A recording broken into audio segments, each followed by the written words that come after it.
Hey, it's Jag. Welcome to part 6 of the Trinity amps Triwatt build. Today I'll detail what's left to be done to mount resistors and capacitors to the front panel and back panel controls, as well as to the tube sockets and terminal strips. So stick around, that's coming right up. It says here that there's no such place as Finland. Japan and the Soviet Union made it up. In the middle of the last century, they found there was a big open space of ocean in the Baltic Sea. Why don't they pronounce it Sea?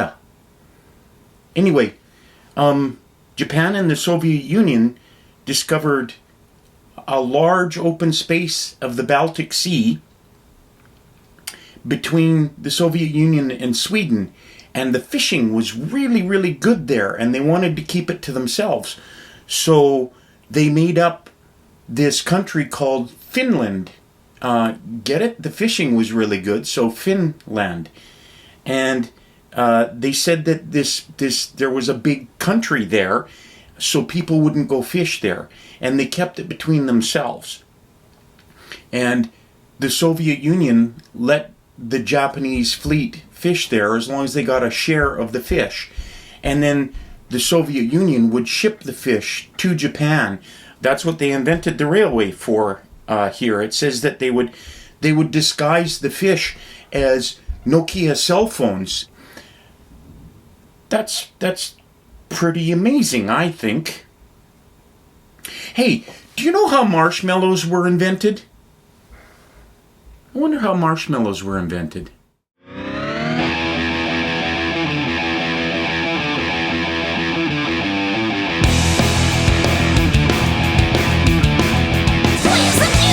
Yeah.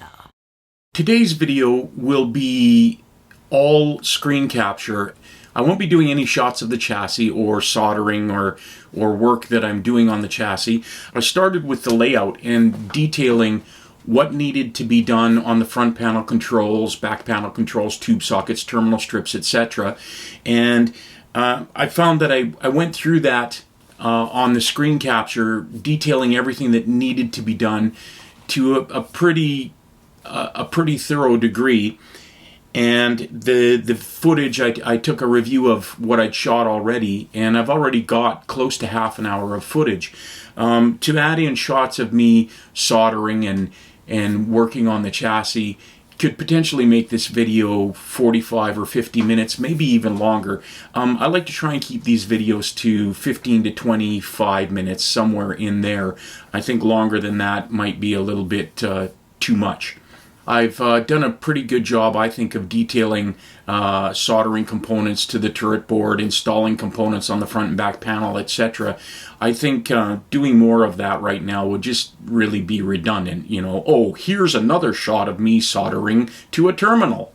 So let me know what you think of that. I know that for some of you, watching screenshot for 20 minutes might be a little bit boring. Feel free, you know, to skip to the next video when it comes out if you like.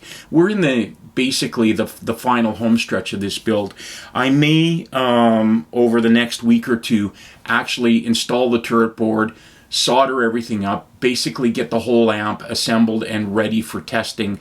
Then I'll just go through the chassis and sort of detail the work I've done.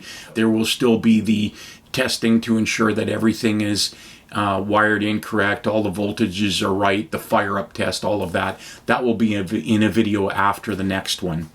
So this step in terms of the instructions and the build order is actually step 2 or section 2 of the build workflow. The last couple of videos I have spent building out the turret board and installing the wires that go off board to components on the front and back of the chassis and the tube sockets. That actually is section 5 or step 5 of the build documents. It just seemed like a good break to build out the turret board. So now I'm back to step 2. What it entails is installing mostly resistors and capacitors to front and back panel controls and to the tube sockets and some jumper wires in preparation of getting ready to install the turret board into the chassis. There's one little bit of information that kind of comes up at the end of section 1 of the build. The overdrive switch, if you look down here, there is a 100K resistor that goes from the middle tab of the overdrive volume control and then comes back around to this tab on the overdrive switch. I have the optional relay board and foot switch kit for the overdrive. On the standard layout, if you look at the normal and bright volume controls, there is this terminal strip that has two 470K resistors going to a terminal right here. Also, there is a orange wire that goes from that terminal strip over to this tab of the switch on the overdrive pot. And then there's also a coaxial cable that comes from this middle tab of the switch, and it goes down and around and into the input of triode 1 of V2.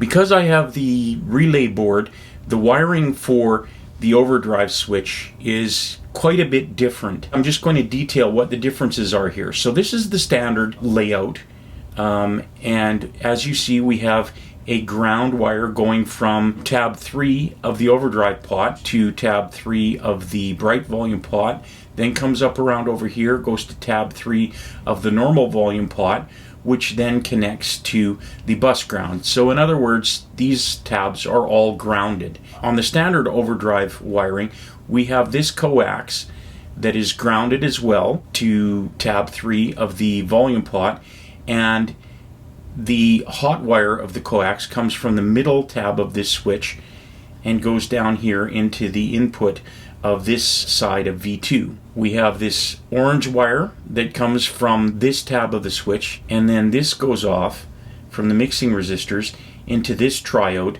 of V2, the input. And here's that 100K resistor. It looks like this wire goes from tab 2 of the overdrive volume to that first tab of the switch, then to the 100K, which then connects to the top of the left side of the switch.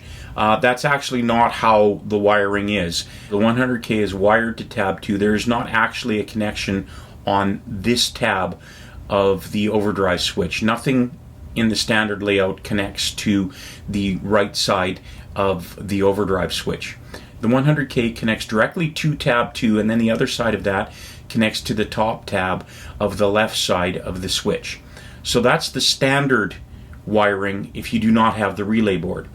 If you look here on the build documents for the relay board, we have nothing connected to any of the tabs on the left side of the switch on the volume pot. As well, instead of taking the coax that goes from tab 1 on the overdrive volume control here, that coax cable is connected to pin 2 instead of pin 1 here. It is still grounded to 3, and there are still the grounding wires that go to pins 3 of the volume controls and then goes to the bus ground. That's just not shown here.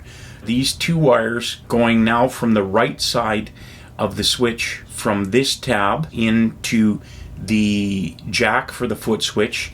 The other one comes from this tab and goes to the jack for the foot switch. This tab to this tab short internally, and this tab to this tab short internally. So when there's nothing plugged into this jack, these connections just continue on to the relay board.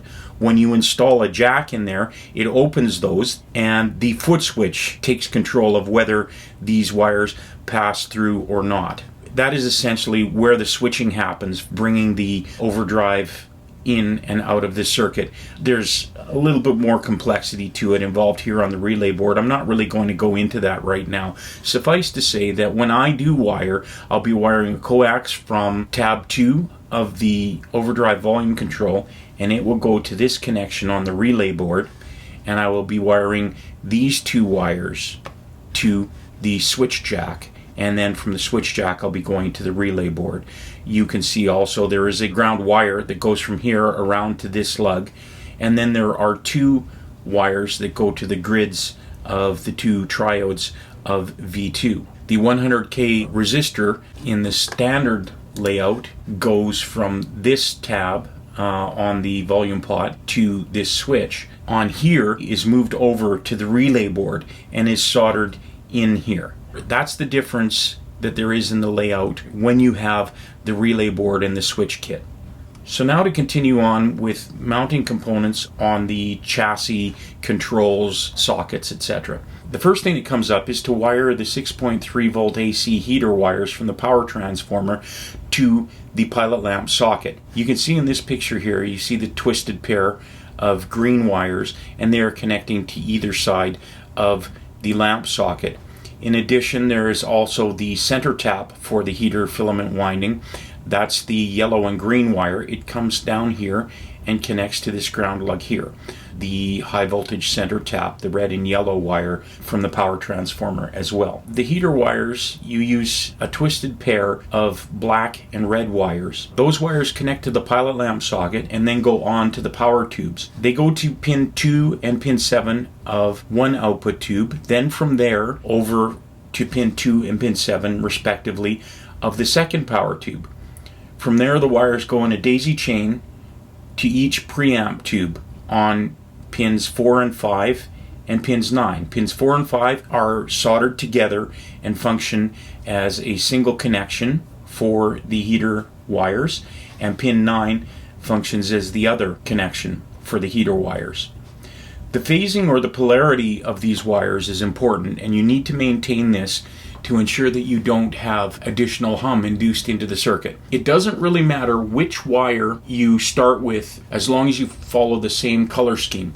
In other words, from the lamp we have the black and red twisted pair of wires that go over here. They're tucked into the corner of the chassis and they follow all the way around until we get to where they connect to the output tubes. Winding these tightly and tucking them into the corner just helps to shield and reject noise. We connect the red wire to pin 2.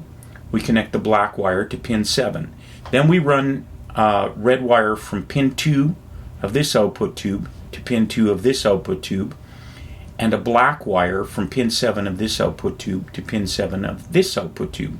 Then from the red wire going to pin 2 on this output tube, we run another red wire over to pin 9 on V4. We also take a black wire from pin 7 of this output tube to the pair pin 4 and 5 of this output tube.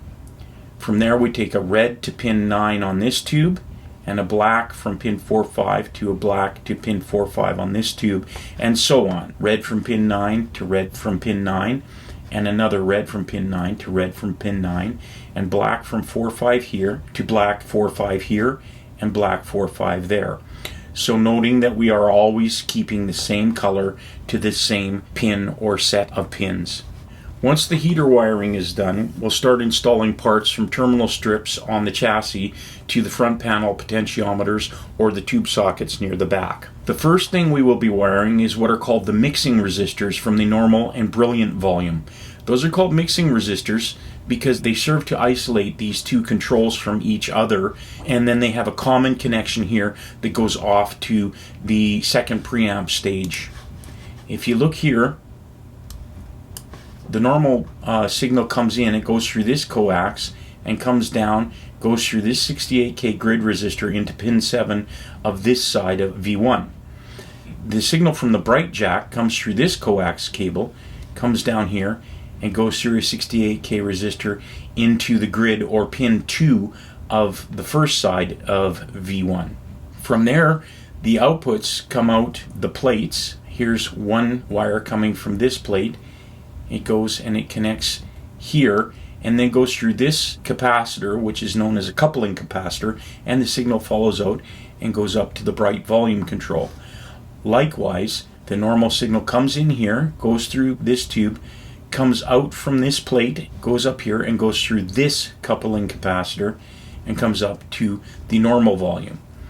This is where the output from these two volume controls comes through these 470K mixing resistors and then goes down through this coax cable and goes into the grid or pin 7 of this side of V2. So here is where we are going to mount these two mixing resistors.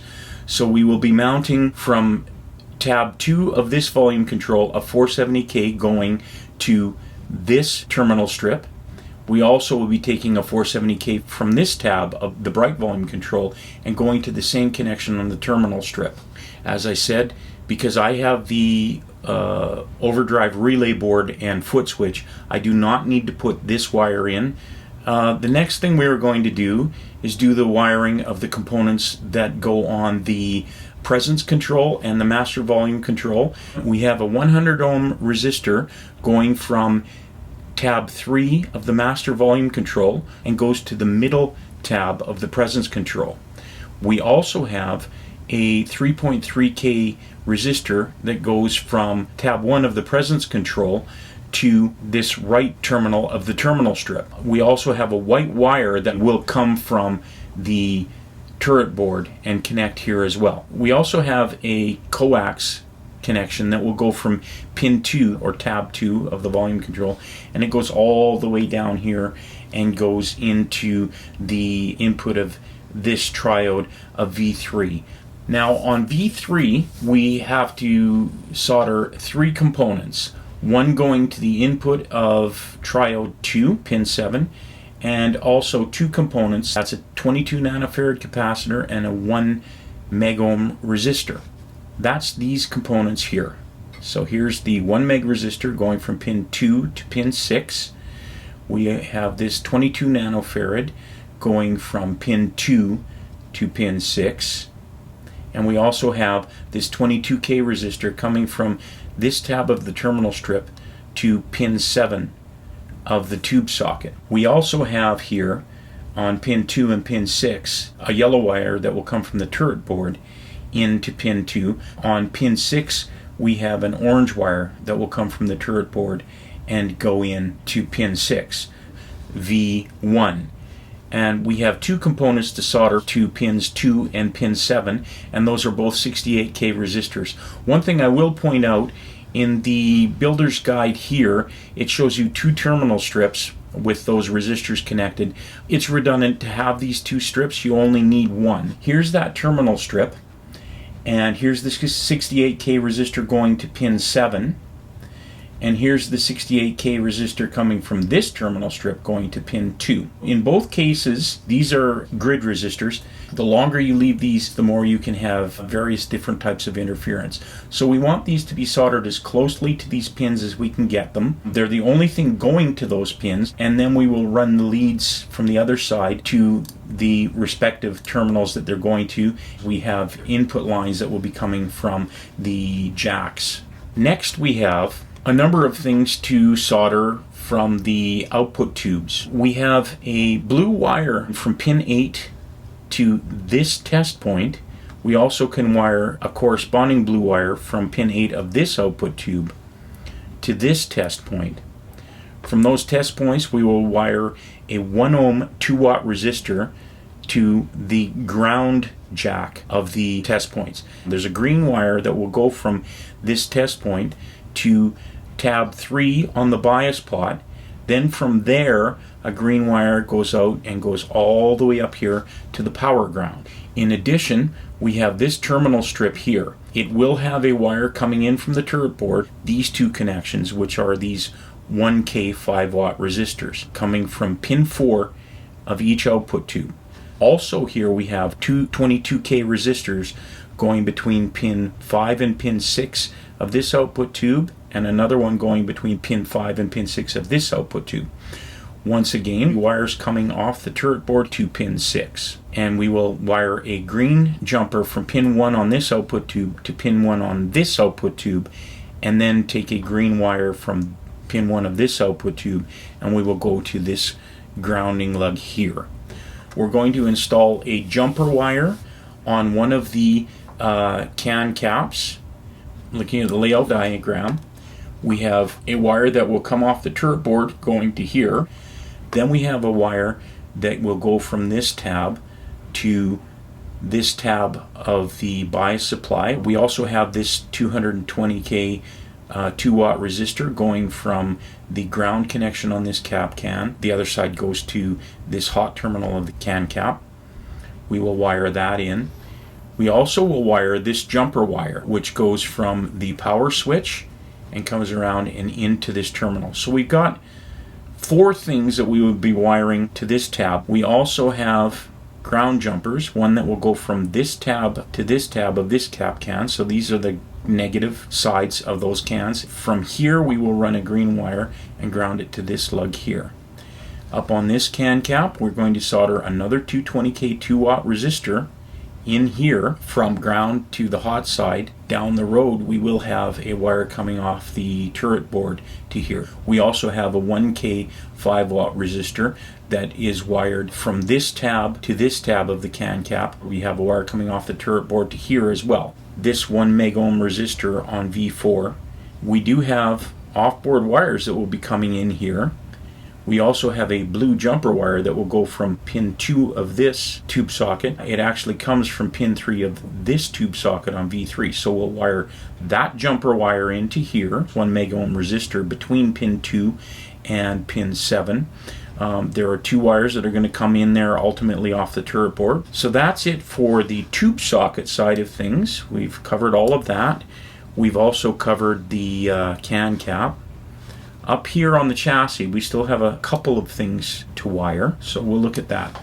We have the input jacks to wire. So we have 2 1 mega ohm resistors, one on the normal channel input and one on the bright channel input. We also have grounding wires between these terminals of all 3 of the input jacks, and we take that around to this ground lug. The coax connections, a jumper wire that goes from this tab of the normal jack to this tab of the bright jack, and then to this tab of the link jack.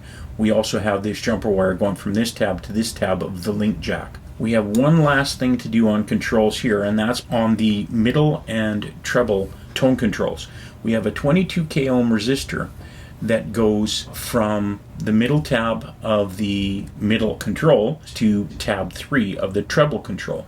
Once again, we have a wire that will come from the turret board and going to this tab of the treble control. Also, if you notice, it jumpers between tab 2 and 1 of the middle control. We will leave the flying end of this resistor coming out of tab 2, and then we will just use that to jumper to tab 1 of the middle control.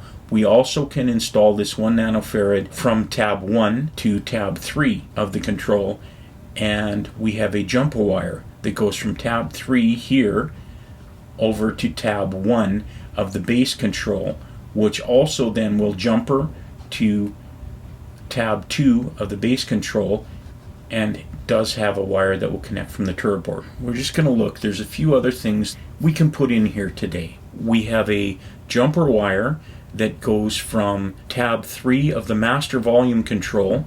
It comes up and it goes over here to tab 3 of the base control. The ground bus wire on the turret board will also come to pin 3 here. We will be soldering some coax in here as well.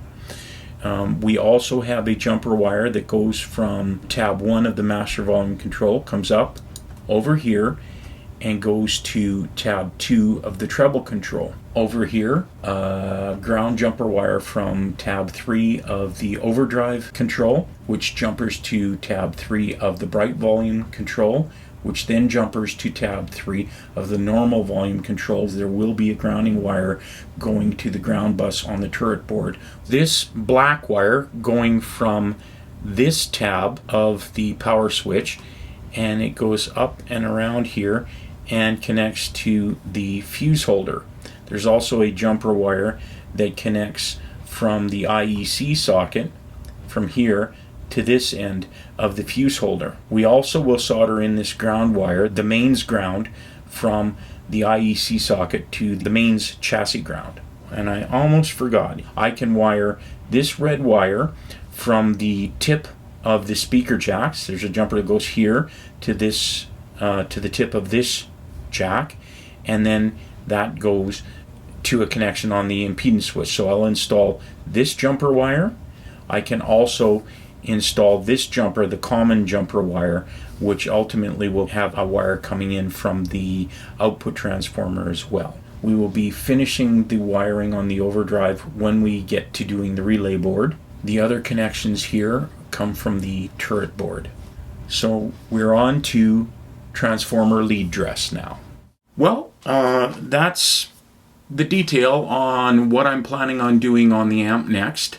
As I said in the intro, I will do that work over the next week or so. Probably will just install the turret board, complete everything, and just show you what I've done and some shots of inside the chassis. Of course, I have not done the lead dress of the Transformers yet. I will film that specifically because I haven't shown anything like that yet, and detail what's involved in dressing the leads from the Transformers and showing you the completed work on the amp. There will still be the initial fire up and testing and whatnot to do. That won't be in the next video. I'll leave that for a video after the next one. So that's my plan. Let me know what you think of that in the comments below. If you find this video was entertaining or informative or interesting to you, please hit that like button down there. Also, as always, the links to my band One Soul Thrust are in the description below. Please check out One Soul Thrust. Check out our webpage. Check us out on Spotify, iTunes, any place you get your music. And check our Patreon link as well, which is below. Please consider supporting One Soul Thrust on Patreon. We release content pretty regularly on there just for our patrons. As well, we do release some free public content on there. So check that out. As always, thanks for watching.